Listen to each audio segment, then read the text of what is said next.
Boa noite, senhores. Tudo bem com vocês? Meus amigos, hoje eu recebi algumas mensagens no meu YouTube, nas minhas notificações.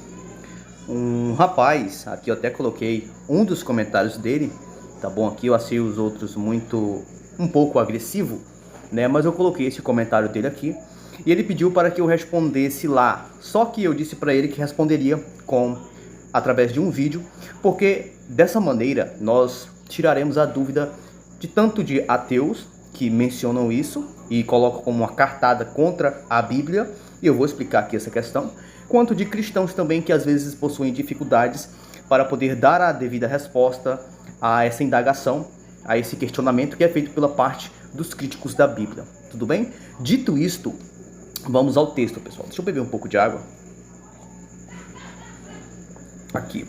O Gleison Santos, né? Ele diz assim: desculpe, pessoal, que ele comete alguns erros aqui, falta algumas vírgulas, falta alguns pontos naquilo que ele fala e às vezes vai atrapalhar um pouco a leitura, mas vamos com calma. Diz assim: vamos lá, teólogo. Diga aí, então, o reino de Jesus é aqui ou no céu? Se é no céu, como ele disse que os apóstolos não morreriam sem ver ele vindo no seu reino? E aproveita e explica aí o conhecedor, o que houve então. Jesus já voltou, então antes dos apóstolos morrer, perdeu o ônibus, mentiu, ou os apóstolos ainda estão vivos? Se estão vivos, quem mentiu então? A Bíblia, quando diz que eles estão mortos? Ou que vocês vão, fala assim, né? Ou o que vocês vão tentar inventar para sair dessa pergunta? Vocês conseguiram perceber aí o nível da pergunta, a didática dele ao tentar escrever aqui, tá bom? Peço para que ele melhore um pouco mais a questão da escrita dele, tá bom? Para que a gente possa entender com mais profundidade a pergunta. Assim fica um pouco difícil da gente entender. Mas uma análise simples aqui a gente consegue entender aqui. Ele levanta um questionamento sobre que Jesus tem um texto que diz, eu vou até colocar logo aqui. Tem um texto de Cristo em Mateus capítulo 16, versículo 28, que diz assim, né? Em verdade vos digo que alguns há dos que aqui se encontram, que de maneira nenhuma passarão da morte até que vejam vir o Filho do Homem no seu reino. Mateus capítulo 16, versículo 28. Eu creio que o questionamento dele, a indagação dele está em correspondência, em consonância com esse texto. Esse texto aqui, ele deixa bastante claro, o próprio Cristo deixa bastante claro, que muitos daqueles que estavam ali com Cristo não morreriam sem que antes vissem ele vindo em seu reino. Como é que nós, teólogos, como é que nós, acadêmicos, intelectuais, respondemos a esse tipo de indagação, a este tipo de questionamento? Vamos aos textos. Existem algumas interpretações em relação a esse questionamento, tá bom?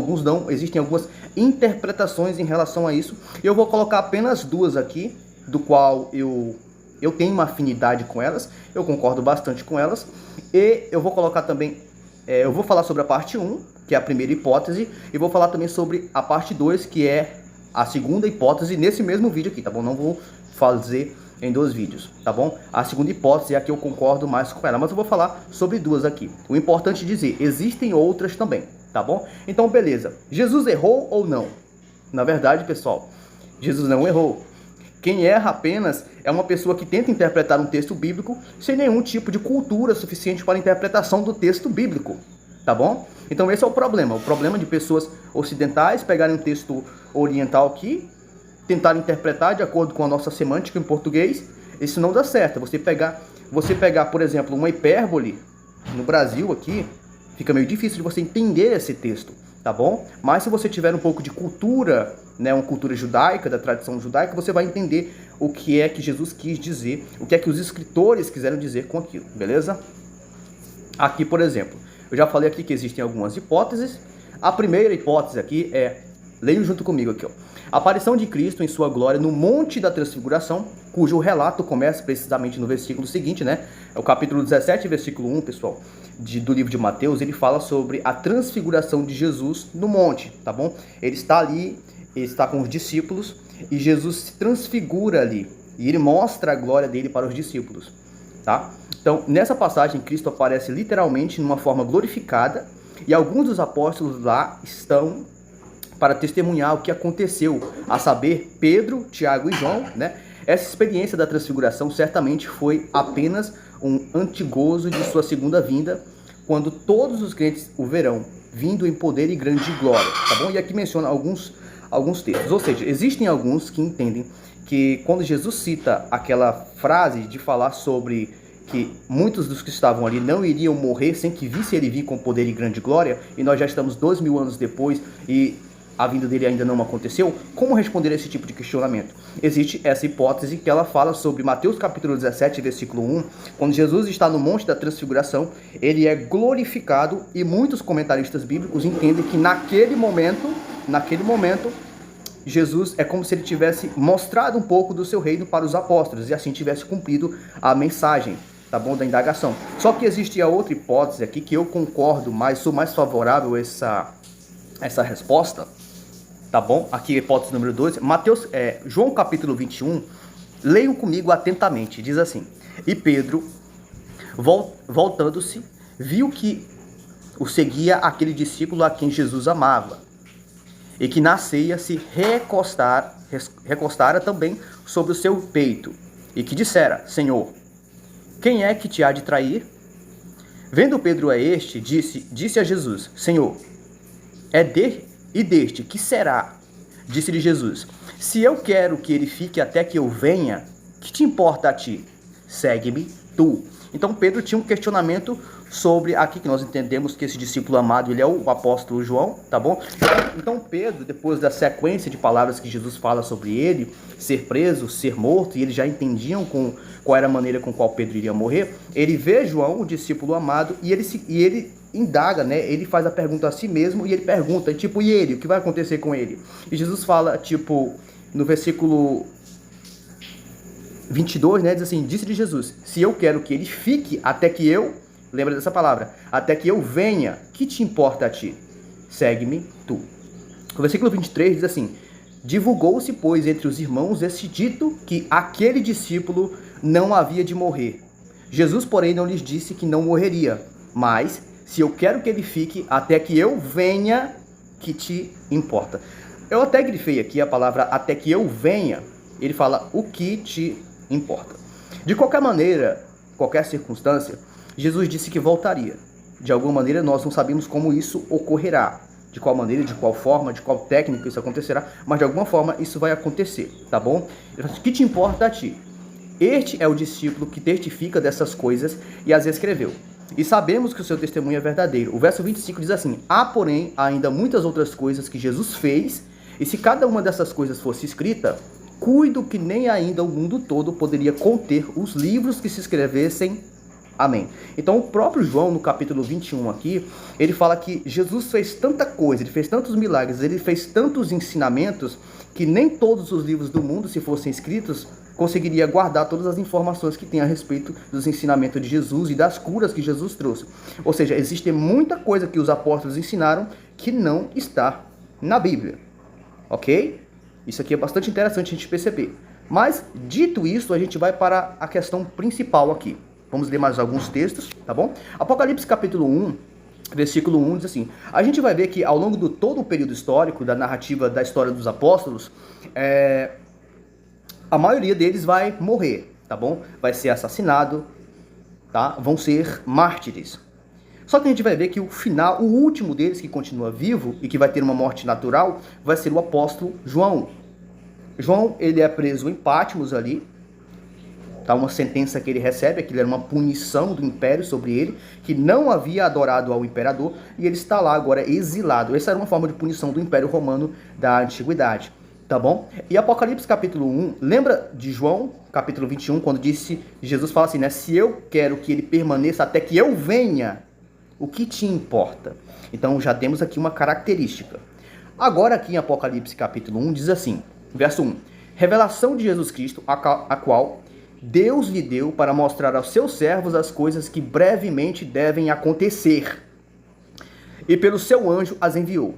E as notificou a João, o seu servo. Ele notifica quem? Ele notifica a João. O verso 2 diz assim: o qual testificou da palavra de Deus e do testemunho de Jesus Cristo e de tudo o que tem visto.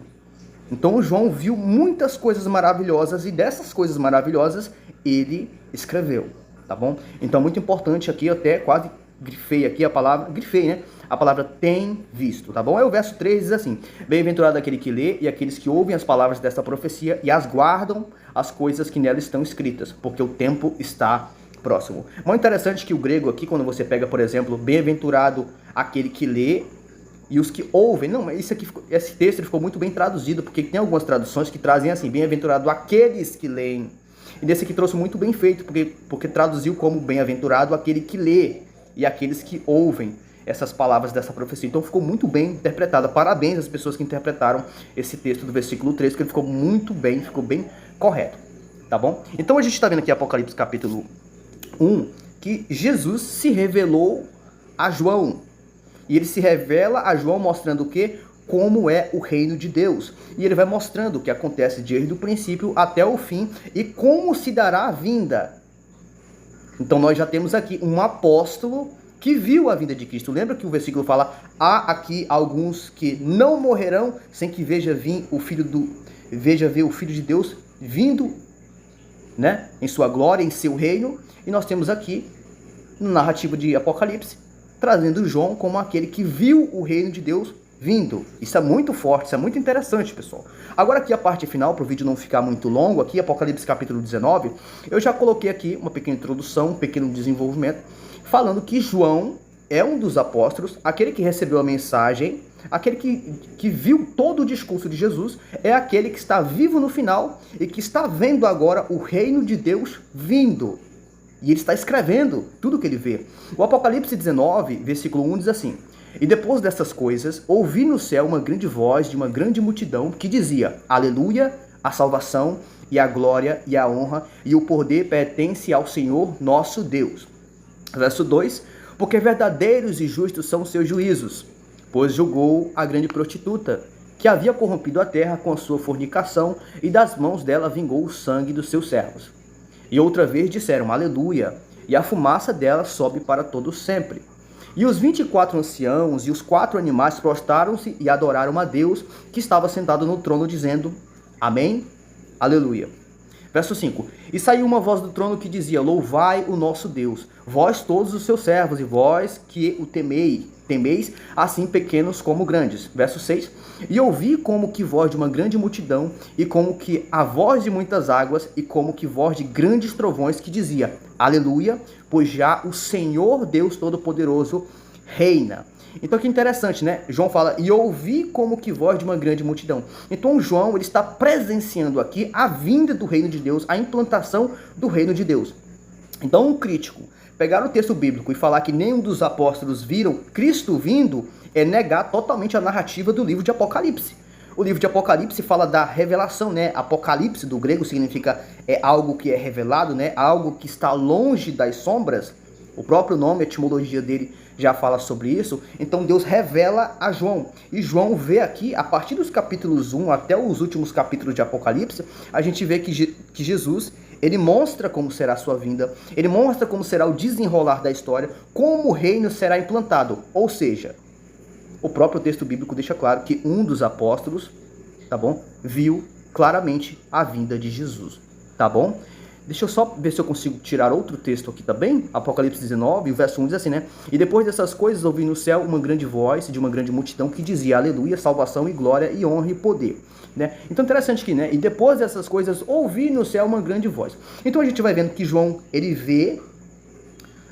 está vendo, João está ouvindo os acontecimentos que acontecerão futuramente. Ele está vendo o reino de Deus sendo implantado na terra. Ele está vendo os acontecimentos finais. Ou seja, aquilo que Jesus falou, de que daqueles que estavam ali, alguns veriam o reino de Deus vindo, ele se cumpriu quando João, ele fala sobre o Apocalipse, porque Jesus vem a João e ele mostra a João como tudo ocorrerá, e ele mostra a vinda do reino de Deus, ok? Então esse texto aqui já é suficiente para a gente descartar essa ideia de que muitas pessoas levantam, de que os apóstolos não viram o reino de Deus vindo, sendo que o próprio João destaca aqui, nós temos um livro completo de João, um livro de categoria profética, que ele fala sobre a vinda do reino de Deus. Então, pessoal, eu espero ter deixado bastante claro para vocês aqui, tirado a dúvida de muitas pessoas, Porque se você disser, não, nenhum apóstolo viu o reino de Deus vindo, você basicamente está descartando o livro de Apocalipse e está jogando fora.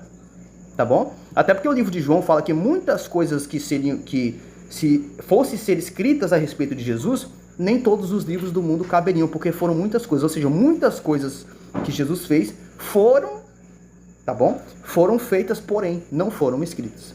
Mas nós temos que a inspiração bíblica, ela já mostra aquilo que nós temos de o suficiente. A revelação sobre Jesus Cristo, aquilo que ele fez como o Messias, como o Filho de Deus, como Deus Redentor. Tá bom? Então, pessoal, tchau, até o nosso próximo vídeo.